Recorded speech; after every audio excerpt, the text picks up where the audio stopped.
Mr. Vice President, Mr. Chief Justice, fellow citizens, I accept with humility the honor which the American people have conferred upon me. I accept it with the resolve to do all that I can for the welfare of this nation and for the peace of the world. In performing the duties of my office, I need the help and the prayers of every one of you. I ask for your encouragement and for your support. The tasks we face are difficult. We can accomplish them only if we work together. Each period of our national history has had its special challenges. Those that confront us now are as momentous as any in the past.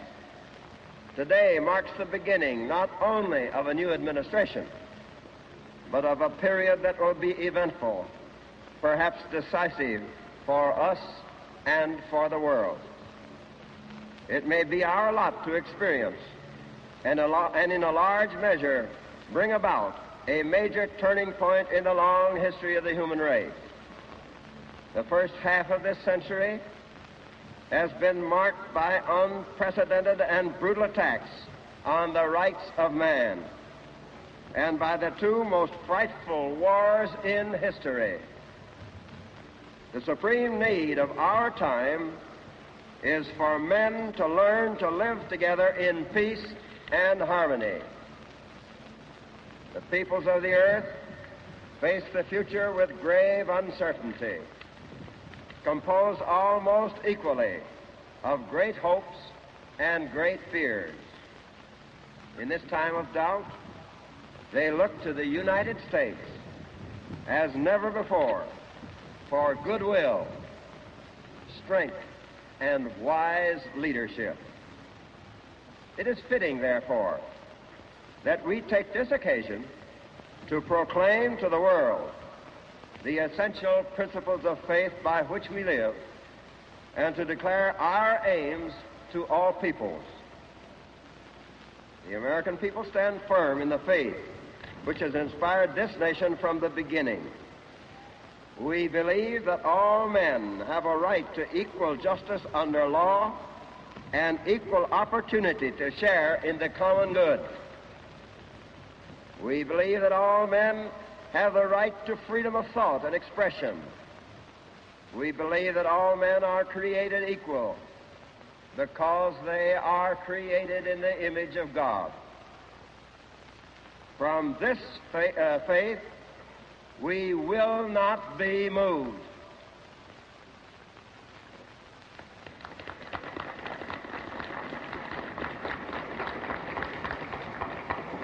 The American people desire and are determined to work for a world in which all nations and all peoples are free to govern themselves as they see fit and to achieve a decent and satisfying life. Above all else, our people desire and are determined to work for peace on earth, a just and lasting peace based on genuine agreement freely arrived at by equals.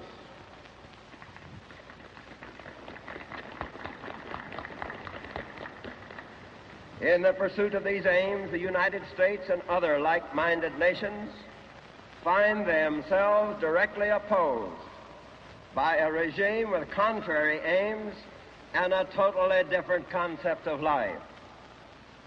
That regime adheres to a false philosophy which purports to offer freedom, security, and greater opportunity to mankind.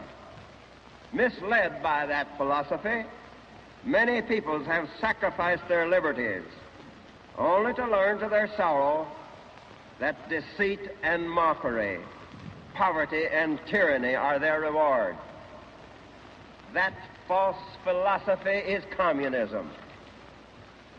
Communism is based on the belief that man is so weak and inadequate that he is unable to govern himself and therefore requires the rule of strong masters. Democracy is based on the conviction that man has the moral and intellectual capacity as well as the inalienable right to govern himself with reason and justice.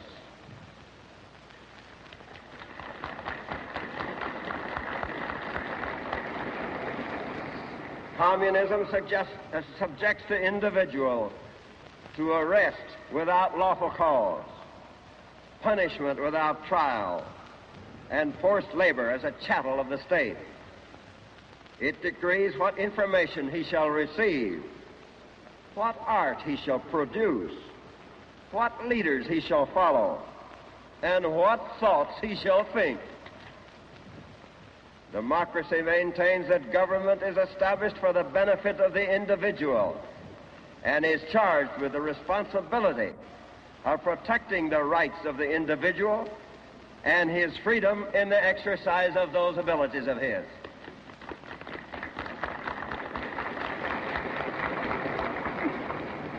Communism maintains that social wrongs can be corrected only by violence. Democracy has proved that social justice can be achieved through peaceful change. Communism holds that the world is so widely divided into opposing classes that war is inevitable. Democracy holds that free nations can settle differences justly and maintain a lasting peace.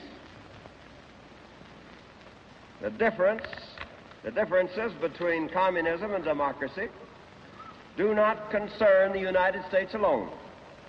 People everywhere are coming to realize that what is involved is material well-being, human dignity, and the right to believe in and worship God. I state these differences not to draw issues of belief as such, but because the actions resulting from the communist philosophy are a threat to the efforts of free nations to bring about world recovery and lasting peace. Since the end of hostilities, the United States has invested its substance and its energy in a great constructive effort to restore peace, stability, and freedom to the world. We have sought no territory. We have imposed our will on none. We have asked for no privileges that we would not extend to others. We have constantly and vigorously supported the United Nations and related agencies as a means of applying democratic principles to international relations. We have consistently advocated and relied upon peaceful settlement of disputes among nations. We have made every effort to secure agreement on effective international control of our most powerful weapon, and we have worked steadily for the limitation and control of all armaments. We have encouraged by precept and example the expansion of world trade on a sound and fair basis.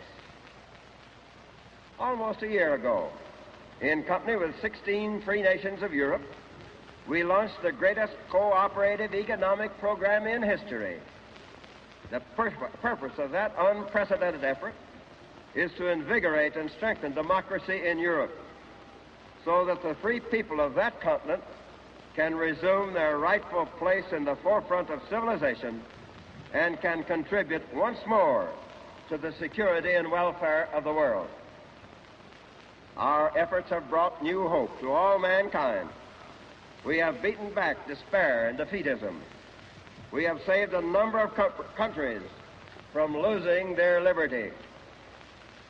Hundreds of millions of people all over the world now agree with us that we need not have war, that we can have peace.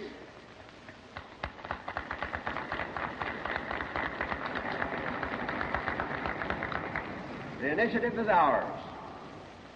We are moving on with other nations to build an even stronger structure of international order and justice.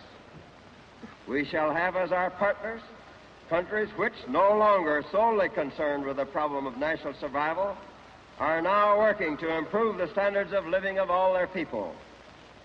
we are ready to undertake new projects to strengthen a free world. In the coming years, our program for peace and freedom will emphasize 4 major courses of action. First, we will continue to give unfaltering support to the United Nations and related agencies, and we will continue to search for ways to strengthen their authority and increase their effectiveness.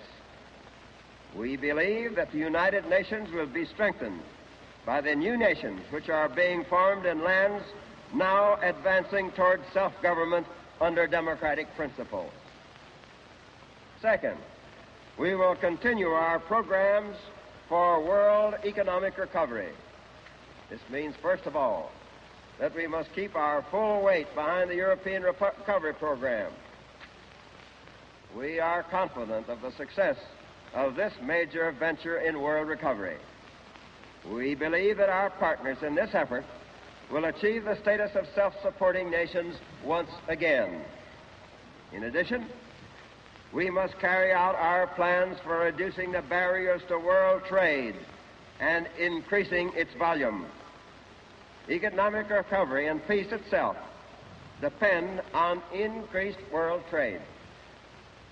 Third, we will strengthen freedom-loving nations against the dangers of aggression. We are working out with a number of countries a joint agreement designed to strengthen the security of the North Atlantic area.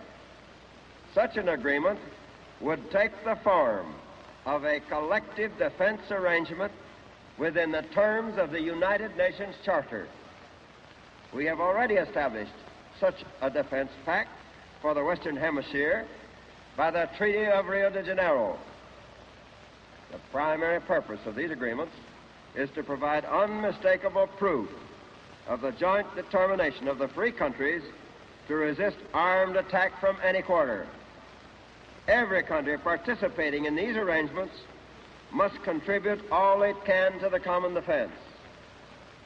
We make it sufficiently clear in advance that any armed attack affecting our national security would be met with overwhelming force. The armed attack might never occur.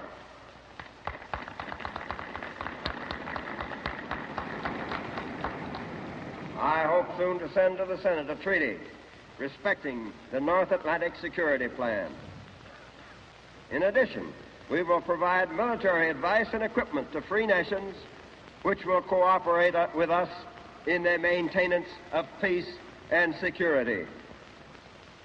Fourth, we must embark on a bold new program for making the benefits of our scientific advances and industrial progress available for the improvement and growth of underdeveloped areas. More than half the people of the world are living in conditions approaching misery. Their food is inadequate. They are victims of disease. Their economic life is primitive and stagnant. Their poverty is a handicap and a threat both to them and to more prosperous areas. For the first time in history, humanity possesses in knowledge and skill, the knowledge and skill to relieve the suffering of these people. The United States is preeminent among the nations in the development of industrial and scientific techniques. The material resources which we can afford to use for assistance of other peoples are limited, but our imponderable resources in technical knowledge are constantly growing and are inexhaustible. I believe that we should make available to peace-loving peoples the benefits of our store of technical knowledge in order to help them realize their aspirations for a better life. And in cooperation with other nations, we should foster capital investment in areas needing development. Our aim should be to help the free peoples of the world through their own efforts to produce more food, more clothing, more materials for housing, and more mechanical power to lighten their burdens. We invite other countries to pool their technological resources in this undertaking. Their contributions will be warmly welcomed, This should be a cooperative enterprise in which all nations work together through the United Nations and its specialized agencies whenever practicable. It must be a worldwide effort for the achievement of peace, plenty, and freedom.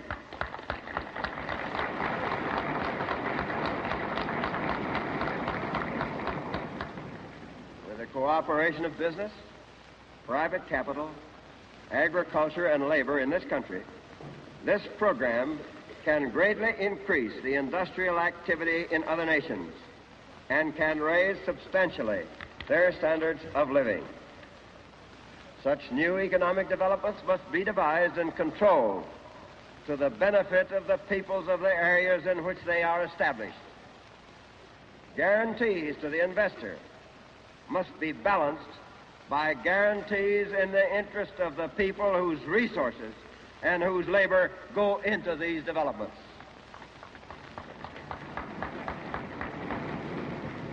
The old imperialism, exploitation for foreign profit, has no place in our plans.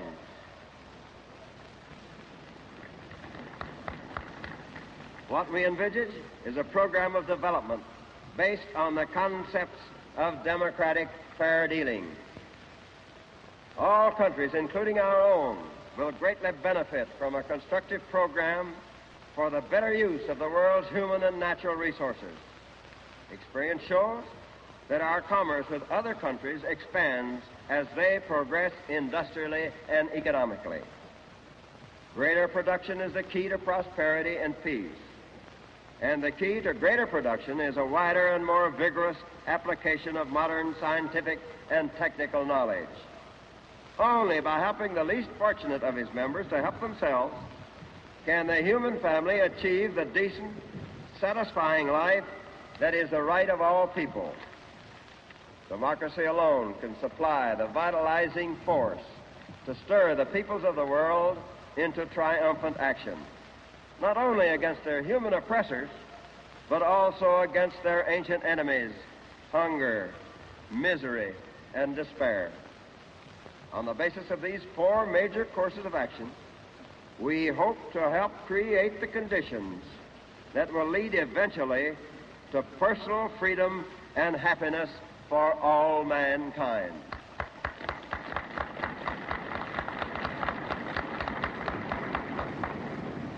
If we are to be successful in carrying out these policies, it is clear that we must have continued prosperity in this country, and we must keep ourselves strong.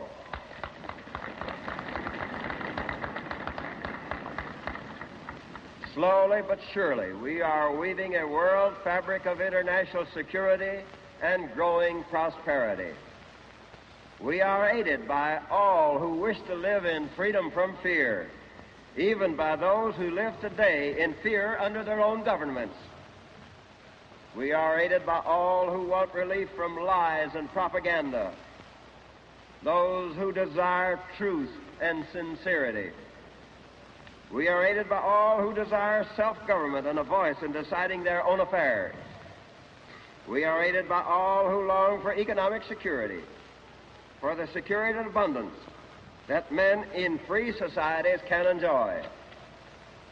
We are aided by all who desire freedom of speech, freedom of religion, and freedom to live their own lives for useful ends.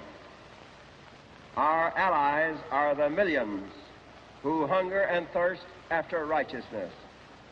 In due time, as our stability becomes manifest, as more and more nations come to know the benefits of democracy and to participate in growing abundance, I believe that those countries which now oppose us will abandon their delusions and join with the free nations of the world in a just settlement of international differences.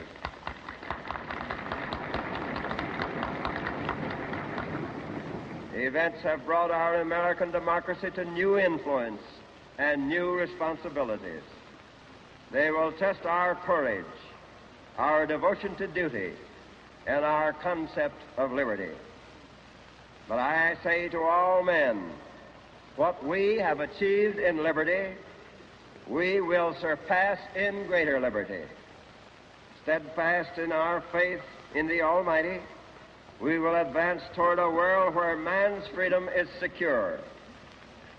To that end, we will devote our strength, our resources, and our firmness of resolve. With God's help, the future of mankind will be assured in a world of justice, harmony, and peace.